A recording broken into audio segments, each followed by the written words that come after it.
¿Cómo están, queridos amigos? El día de hoy vamos a hablar del asma y de la crisis asmática. Empecemos entonces de una vez con este gran tema. Vamos a hablar de la definición del asma, acerca de su control, el origen y las causas, el mecanismo de acción de la enfermedad, o sea, la patogenia, cómo se está dando, y también cómo se diagnostica el asma. Dentro de ello se va a ver el síntoma y las pruebas, en este caso sería la espirometría, y también vamos a hablar del tratamiento. Bien, empecemos entonces.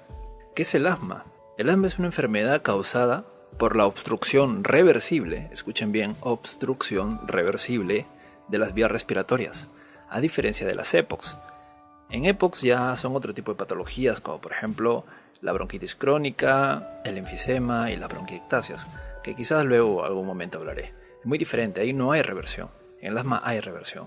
Y también se sabe que el asma está provocado por una inflamación crónica de las vías aéreas.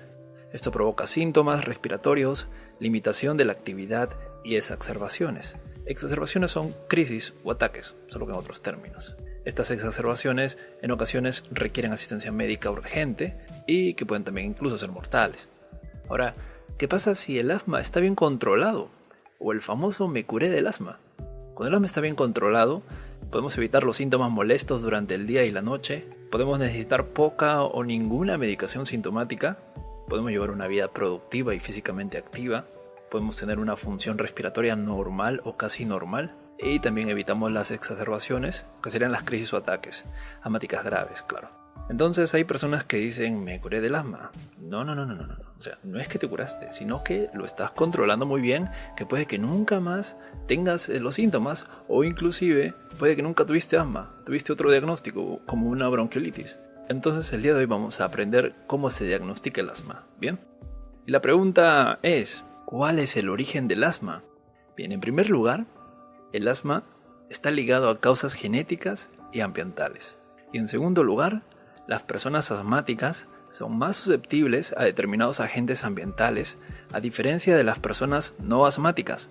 Por ejemplo, en una persona asmática usualmente tienen alergias también a otras cosas como el chocolate, maní, etc. ¿No han escuchado el dicho o el término, porque es asmático no puede comer tal cosa? Porque es asmático no puede hacer ejercicio. A veces el pobre niño lo excluyen de todo cuando no es necesario. Por eso hay que corroborar si efectivamente son susceptibles a determinados agentes. Entonces, dentro de las causas ambientales desencadenantes de asma, tenemos los siguientes: virus, alérgenos domésticos o laborales, humo del tabaco, ejercicio, estrés. Algunos medicamentos pueden inducir a desencadenar el asma, como por ejemplo los betabloqueantes, ácido acetilsalicílico u otros AINES. Ácido acetilsalicílico, la aspirina. Un asmático, por ejemplo, no puede consumir AINES del tipo COX-1. Si son asmáticos y necesitan analgésicos, pueden consumir los AINES COX-2, como el rofecoxib o el celecoxib, o acetaminofén, que es el paracetamol. Cuando les digo que no consuman los COX-1 son porque le agravan más los síntomas del asma, por unos mecanismos que me tomaré un poquito explicarles. Bueno, inhibe la ciclooxigenasa y estimula la lipoxigenasa. Bien, solamente quédense con el concepto, ¿no? Que los asmáticos no pueden consumir AINES del tipo COX-1. Sigamos. Ahora, ¿cómo se desarrolla la enfermedad? La pregunta, ¿qué pasa con las vías respiratorias de un paciente asmático? Como les había dicho, los asmáticos son más susceptibles, tienen una reacción más intensa que los pacientes normales. Por lo tanto, en ellos se produce la contracción muscular lisa, también conocido como broncoconstricción o broncoespasmo. Se produce el edema e infiltración celular de la mucosa y submucosa, que son partes de la inflamación. O sea, una inflamación tiene sus procesos, entonces dentro de esos procesos se encuentra el edema, que es la hinchazón. Se hinchan los bronquios. Al hincharse los bronquios, los bronquiolos no deja pasar el aire. También se produce el incremento de la secreción de las vías aéreas. Y todo esto se debe al sistema colinérgico del cuerpo. El sistema colinérgico, para no entrar a detalles así brevemente, el sistema colinérgico se encarga de la inervación y también tiene la presencia de receptores colinérgicos en la musculatura bronquial.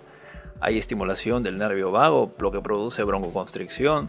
También existe el mecanismo colinérgico del edema de la mucosa por vasodilatación y también produce hipersecreción de moco. Son mecanismos así, ¿no? simples, ¿no? Para explicarlo así brevemente. Y también el sistema inmune con los linfocitos T helper 2 y las células proinflamatorias que secretan citocinas, leucotrienos, óxido nítrico, histamina, prostaglandina 2, etc. Bueno, esos son parte de unos mecanismos que se producen dentro del cuerpo para que se produzca esta broncoconstricción, o sea, para que se cierren las vías aéreas y por lo tanto limite el flujo del aire. No se preocupen, acá vamos hablando bonito. Entonces, comparemos la vía respiratoria normal y la de un paciente asmático.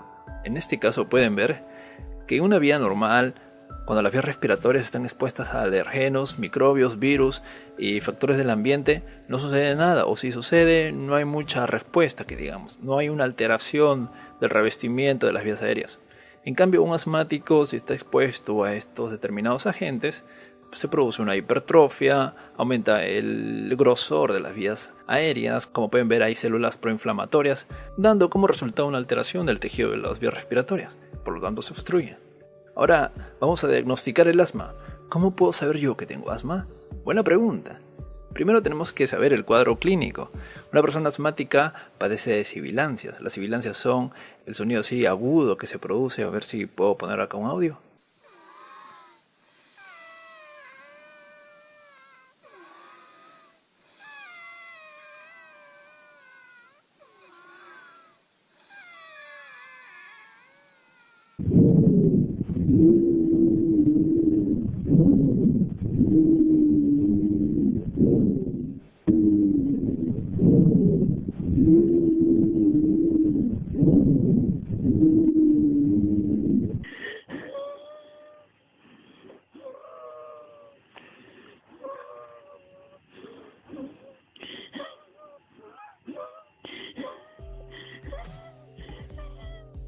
También padece de dificultad respiratoria, hay tos y opresión torácica que varían a lo largo del tiempo, tanto en frecuencia e intensidad. Esto está asociado a dificultad para expulsar aire. O sea, un paciente puede inspirar aire quizás normal o casi normal, el problema es para expulsar el aire, demora en botar el aire.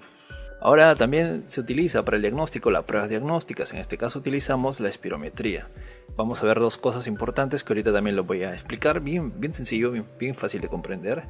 El volumen expiratorio forzado en un segundo, que significa FEV1, que está abreviado en FEV1, sobre la capacidad vital forzada, que es FVC.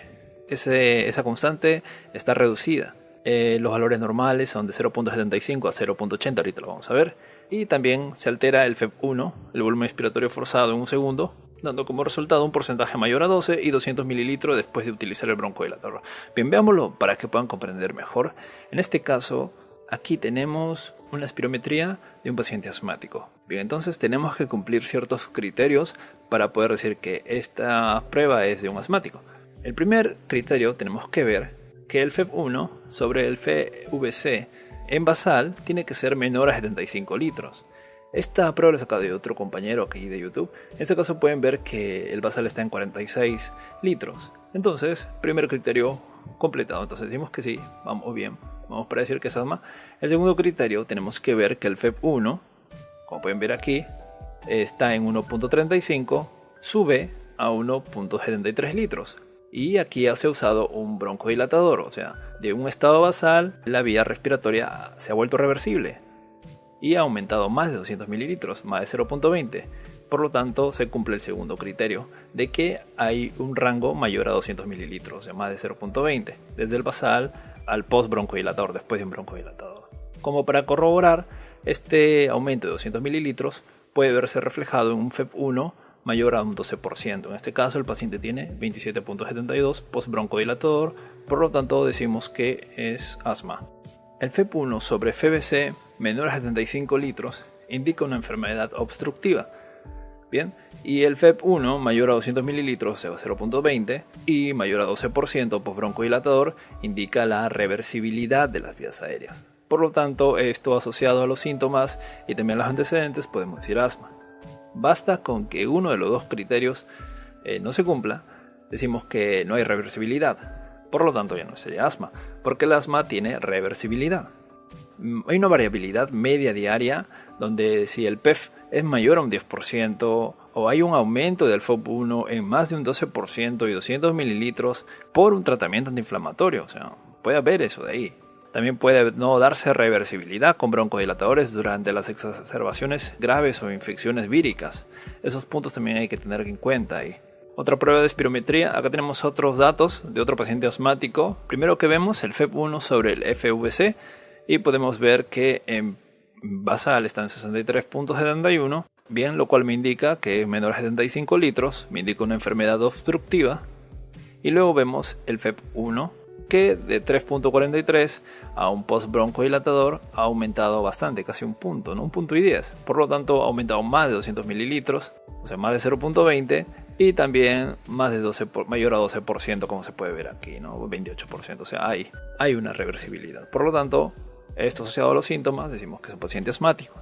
Vemos primero el FEV1 sobre el FVC, como vemos que es mayor a 75 litros, en este caso el paciente tiene 76.54, decimos que está normal o que puede ser una enfermedad restrictiva. Para descartar la enfermedad restrictiva me voy a la capacidad vital forzada FVC y como lo encontramos mayor a 80%, decimos que es normal y el paciente no tiene restricción.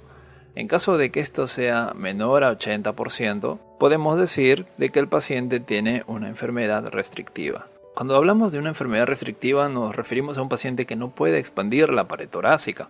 Por ejemplo, obesidad, traumatismos, ¿no? Fractura de costillas, cifoescoliosis, polio, etc. También puede haber enfermedades infiltrantes como la fibrosis, neumoconiosis, la enfermedad de minero de carbón. Ahora hablemos del tratamiento, así rápido nomás. El tratamiento para el control del asma son los agonistas beta 2. Dependiendo del control, pueden ser de acción corta, como el salbutamol o albuterol, de acción prolongada, salmeterol, formoterol. También se puede utilizar antagonistas de los receptores de leucotrienos, como el safirlucast, montelukast, corticosteroides inhalados, como el fluticasona, budesonida. En casos graves se utiliza teofilina, que es un alcaloide broncodilatador, o bromuro de ipratropio, o tiotropio también le dicen, que es un anticolinérgico derivado de la atropina. Cabe resaltar que la teofilina no está indicada en niños menores de 11 años, si no me equivoco. Y para el tratamiento de la crisis asmática, para los ataques asmáticos, en un ataque leve se usa el salbutamol, que es un agonista beta 2 de corta acción. Se utiliza también en un ataque moderado oxígeno, salbutamol, ipratropio, corticoides sistémicos como hidrocortisona, prednisona. Y en un ataque grave se utiliza el mismo tratamiento que el moderado, pero este va acompañado de una ventilación mecánica. Entonces se nota que no se usan corticoides inhalados ni agonistas beta 2 de acción prolongada en una crisis asmática. Aquí los corticoides ya son vía sistémica y los agonistas beta 2 son de acción corta, no se usan de acción prolongada. Esto de los tratamientos vienen de las guías de manejo. En este caso, los centros de salud se basan en base a guías para poder dar un correcto tratamiento. O sea, son guías que ya han sido validadas científicamente, como por ejemplo la guía de Yema, la guía de Gina. En este caso aquí les dejo, ¿no? Por ejemplo, ven la clasificación del control del asma. Aquí pueden saber si tienes el asma bien controlada, parcialmente controlada o mal controlada. Aquí hay unas características, unos datos que cualquier persona lo puede ver y ver en qué tipo de control está su asma. Esto más que todo lo maneja el neumólogo, el médico residente, el médico de turno. También pueden observar el tratamiento escalonado que se utiliza en base al requerimiento que se necesite para el asma. También podemos pasar a la evaluación de la gravedad de las exacerbaciones asmáticas. Podemos ver en qué tipo está la crisis leve, crisis moderada o parada respiratoria. Y eso sería el tratamiento para las crisis, como lo pueden ver ahí, lo pueden pausar, lo pueden leer detalladamente, que sería más que todo cómo es que se maneja, cuál sería el protocolo que se sigue para determinado tipo de crisis. Eso sería todo, compañeros. Nos vemos hasta una próxima oportunidad. Que les vaya bien, cuídense.